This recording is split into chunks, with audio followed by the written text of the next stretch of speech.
Alô, galera goiana, alô, galera atleticana, alô, galera esmeraldina, aquele abraço, sejam bem-vindos ao Futebol 62, o jornalismo esportivo do século 21.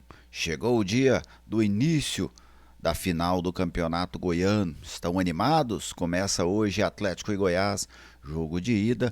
A decisão será no outro domingo no estádio Ailê Pinheiro. O confronto de hoje acontece no estádio Antônio Ascioli. Atlético e Goiás, Goiás e Atlético mais uma vez frente a frente em busca do título estadual. Esta será a 10ª final entre eles. Neste vídeo eu vou falar para vocês as informações do jogo, trazer as prováveis escalações, arbitragem, preço dos ingressos, retrospecto, o que é que eu espero taticamente deste confronto, tudo isso e muito mais. Logo depois da vinheta de abertura, eu trago os detalhes.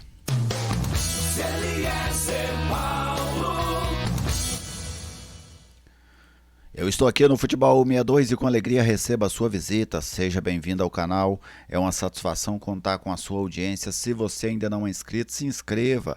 Apoie um canal que fala só do futebol goiano.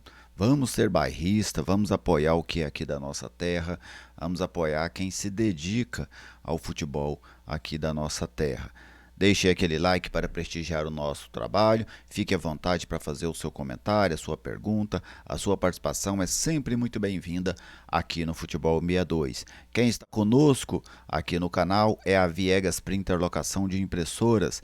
A Viegas Printer te oferece impressoras pequenas, médias, grandes, jato de tinta, laser e só pelo valor da mensalidade. Você não precisa gastar com aquisição, com manutenção, com toner, com cartucho. Você apenas arrenda a impressora. No dia que você não precisar mais, você devolve e pronto, acabou. Viegas Printer atende todo o estado e você pode falar com um dos consultores da Viegas pelo 991437700. Vamos falar do jogão, vamos falar do clássico. Aliás, eu defendo essa ideia há muito tempo. Este clássico precisa ter um nome, sabe? É bom, fomenta, ajuda. O clássico Atlético Goiás precisa ter um nome. Você tem o Grenal, você tem o Atletiba, você tem o Bavi, você tem o Choque Rei, você tem inúmeros clássicos, o Fla-Flu, né, nomeados, o Sansão, enfim, o Majestoso. O clássico Atlético Goiás, por tudo que já representa aqui no estado, nossa geração, eu acho que tem a incumbência de dar um nome, e um nome legal, né, a este clássico entre rubro-negros e esmeraldinos, eles que completam neste ano 80 anos do clássico. Né? Essa temporada celebra 80 anos do clássico entre Atlético e Goiás. Vamos trazer aqui os dados para esse jogo, aquelas informações, né, o serviço do jogo. Aí está, Atlético e Goiás, Campeonato Goiano, final, jogo de ida. A partida acontece neste domingo, dia 2 de abril, aniversário do Atlético. Feliz aniversário ao Dragão, feliz aniversário a toda a comunidade rubro-negra. O jogo é às 16 horas no estádio Antônio Ascioli, em Goiânia. Os ingressos custam R$ 40, mas o torcedor com a camisa do Atlético paga metade do valor, R$ 40, assim como o torcedor com carteirinha de estudante. Lembrando que esse jogo é apenas para a torcida rubro-negra, certo? Já falei sobre isso em outros vídeos, não vou me prolongar a minha opinião sobre isso. E a tendência é que os ingressos se esgotem logo agora pela manhã, até porque ontem o Atlético já havia vendido mais de 9.000 ingressos para este jogo diante da equipe Alviverde. Vamos conferir o retrospecto aqui com dados do futeboldegoias.com.br. São 311 jogos na história, 107 vitórias rubro-negras, 121 vitórias esmeraldinas, 392 gols do Atlético, 420 gols do Goiás. Eles empataram 83 vezes. Como eu citei, estes dados são do futeboldegoias.com.br. A arbitragem para hoje é FIFA de Santa Catarina, Ramon Abate. Os assistentes, o Kleber Lúcio Gil e o Johnny Oliveira. No VAR, hoje terá VAR, é o VAR convencional, não é aquele VAR light, a paulista Daiane Muniz. tenho medo do Ramon, sabe? Vou torcer muito para que ele faça uma grande arbitragem, para que ele passe é, despercebido no clássico. Mas já acompanho o Ramon apitando o Campeonato Brasileiro há muito tempo e é um árbitro que se envolve em muitas polêmicas, sabe? Constantemente ele está envolvido numa polêmica. Tomara que hoje não seja mais um dia é, desse tipo de situação envolvendo o Ramon Abate Abel. Né? Até porque essas polêmicas em finais têm muito mais peso do que num jogo de meio de campeonato. Mas eu confesso ter um temor em relação à arbitragem do catarinense. Não que ele vá puxar para o Atlético, puxar para o Goiás, mas pelos erros que às vezes ele comete, que aí acabam gerando estas confusões. E como temos o VAR, se ele cometer algum erro, tomara que o VAR o socorra, né? Afinal, é para isso que serve o VAR. Agora vamos falar dos times. É lógico que os dois lados fazem mistério. Mozart Santos voltou a fechar um treino do Atlético depois de muito tempo. O Goiás vive uma incógnita, porque pega uma sequência muito grande de jogos. Mas vamos lá, aqueles times que os setoristas que cobrem os dois times afirmaram durante a semana serem as equipes mais prováveis para estar em campo neste jogo de logo mais no estádio Antônio Ascioli. Eu vou começar pelos donos da casa, começar pelo Dragão. Aí está, este é o provável Atlético. Ronaldo no gol, Rodrigo Soares na direita, Gasal, Emerson Santos e Jefferson. O Matheus Salles, Haldney, na meia ali o Bruno Tubarão ou o Moraes, inclusive o Moraes é mais cotado para começar o jogo que o Bruno Tubarão, Shailon pela direita, Luiz Fernando pela esquerda e o Gustavo Coutinho lá na frente. Algumas considerações sobre esta equipe. Eu não jogaria com o Moraes centralizado. Por quê? Porque eu não vejo no Moraes essa característica de ser um jogador que trava o jogo, que dê ritmo à partida, sabe? Aquele cara que em alguns momentos acelera e em alguns momentos segura. O Moraes não tem essa característica. O Moraes é um jogador agudo, é um jogador que vai para cima, que finaliza no gol. Eu utilizaria o Moraes, estaria no meu time titular, mas jogando pelo lado de campo. Eu traria o Shailon para dentro e colocaria o Moraes jogando pelo lado direito. Por que pelo lado direito? Primeiro que o Luiz Fernando está muito bem do lado esquerdo e segundo porque o Moraes tem uma característica interessante, que é a batida no gol.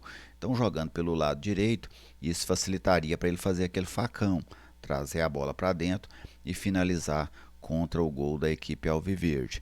Então eu utilizaria essa formação. Bruno Tubarão não estaria no meu time titular, até porque é um jogador que até agora, ao meu ver, não fez por merecer é, ser titular do Atlético. Pelo contrário, né, entre as contratações do Atlético, o Bruno Tubarão até este momento é uma das mais decepcionantes. Vai ter que evoluir muito para ser útil para a equipe rubro-negra neste ano de 2023. Essa seria a modificação que eu faria nesta equipe do técnico Mozart Santos. O Felipe Viseu está fora do jogo, para relembrar, né? O Arauz está fora da temporada. O Ayrton, suspenso, também está fora do jogo. Agora vamos para o outro lado, vamos falar da formação esmeraldina. A tendência de um Goiás repetir a mesma escalação que começou o jogo contra o Cuiabá no meio de semana, com 3 volantes. Tadeu, Apodi, Alter, Bruno Melo e Sander, Zé Ricardo, William Oliveira, Felipe Bastos, Palácios pela direita, Vinícius pela esquerda e o Nicolas de centroavante. Não me surpreenderia se o Maguinho começar a jogar na lateral direita. Por quê? Por mais de uma vez o Guto demonstrou uma certa desconfiança em relação ao futebol do Apodi quando ele enfrenta jogadores agudos ali por esse lado esquerdo do ataque adversário. Ele fez isso contra o Asa, ele fez isso em alguns outros jogos nessa temporada. E o Maguinho ganhou espaço novamente com o Guto, fez um gol importante da classificação contra o Cuiabá. Então, apesar de não ser esta a informação, eu não ficaria surpreso se o Maguinho aparecesse nessa lateral direita do time do Goiás hoje para esse embate contra o Luiz Fernando. O Maguinho que naquele primeiro jogo esteve envolvido no lance polêmico, né, entre ele e o Jefferson, que o André Luiz Castro deu pênalti para a equipe rubro-negra. Agora, taticamente, o que a gente pode esperar deste confronto? Falar de uma característica do Mozart Santos ainda é cedo. A cara dele no Atlético vai levar um tempo para a gente ver. Hoje a gente pode ver alguns traços, mas o Mozart, apesar de ter trabalhado com a equipe por 15 dias, né, o Atlético não joga há 15 dias, é um tempo pequeno para você implantar um modelo de jogo. Futebol não se implanta assim da noite para o dia, leva muito mais tempo. Mas o Mozart precisa já mostrar alguma coisa. E aí a minha dúvida é essa: ele vai ter mesmo esse time propositivo? Eu até imagino que vai ter. O Atlético tem essa característica, faz esse jogo dentro de casa, né? O Atlético sabe do peso desse jogo de hoje para se chegar ao título. Então até seria natural que o Atlético tentasse, pelo menos tivesse a proposta de ser um time que buscava o gol o tempo inteiro, especialmente com um resultado igual, né, com o resultado de 0-0. Mas temos que ver também a postura do Goiás. Por exemplo, o Goiás fez um jogo contra o Cuiabá, até um jogo modelo negativo, vamos dizer assim, do Goiás nessa temporada, em que ele ficou só lá atrás, esperando o Cuiabá por uns 30 minutos. Ficou lá até tomar o gol. Será que o Guto vai usar outra vez essa estratégia?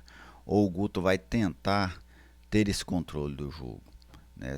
Eu imagino, se o Goiás tentar ter o controle do jogo, é natural que a gente tenha uma disputa por esse controle. Porque tem jogo que não tem disputa pelo controle.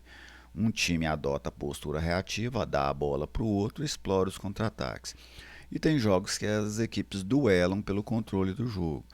O Atlético, eu imagino que vai querer ter esse controle. Agora eu quero saber o Goiás. Se o Goiás também tiver essa intenção de ter o controle da bola, aí a tendência é que a gente tenha uma disputa por esse controle da bola, o que também é algo natural no futebol. Mas temos alguns duelos interessantes.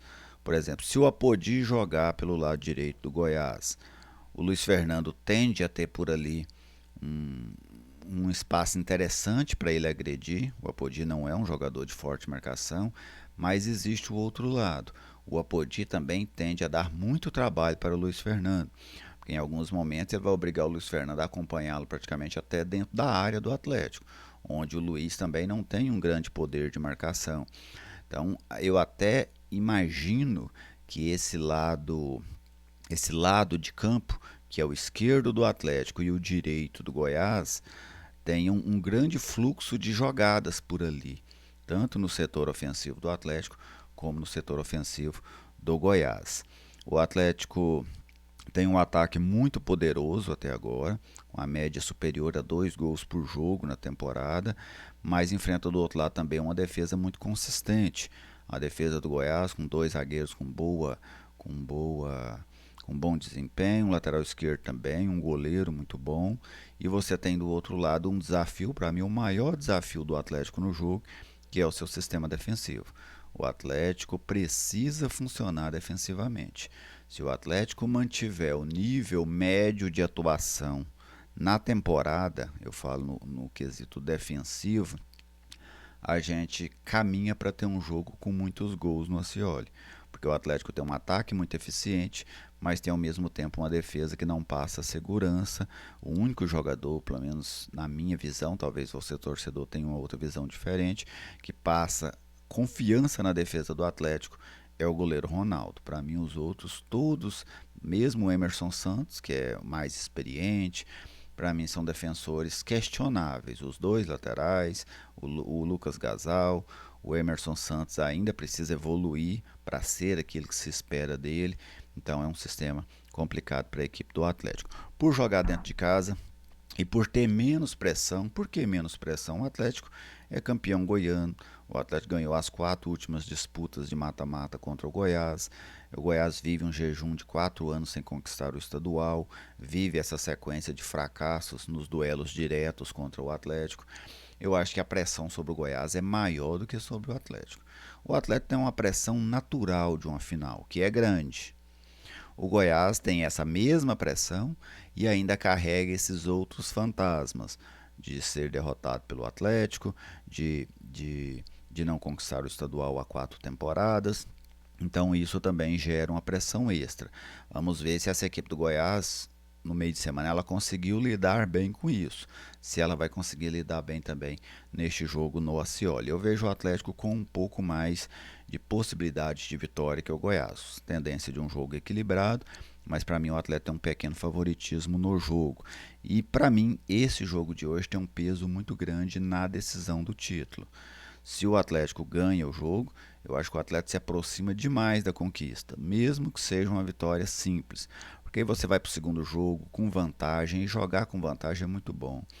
E se você, mesmo com a vantagem mínima de um gol, se você toma um gol, você ainda está vivo, sabe? Então você obriga o adversário a se expor o tempo inteiro. Agora, se o Atlético não ganhar o jogo de hoje, aí para mim também o Atlético fica numa situação complicada para conquistar o título, porque o Goiás se mostrou muito forte dentro da Serrinha. Até diante de uma equipe de Série A como o Cuiabá, o Goiás teve uma imposição muito grande. Então, para mim, esse jogo de hoje ele vai encaminhar o título. Depois do jogo de hoje, ao meu ver, não teremos uma situação de equilíbrio para alguém ficar com o título. Um dos times estará necessariamente mais próximo do título do que o outro, pelo menos na minha visão. Você, torcedor, fique à vontade para fazer a sua manifestação, para falar aí da sua expectativa para este clássico de logo mais, tá bem? Muito obrigado a vocês pela audiência, um grande abraço, espero que tenham gostado do conteúdo e até a próxima.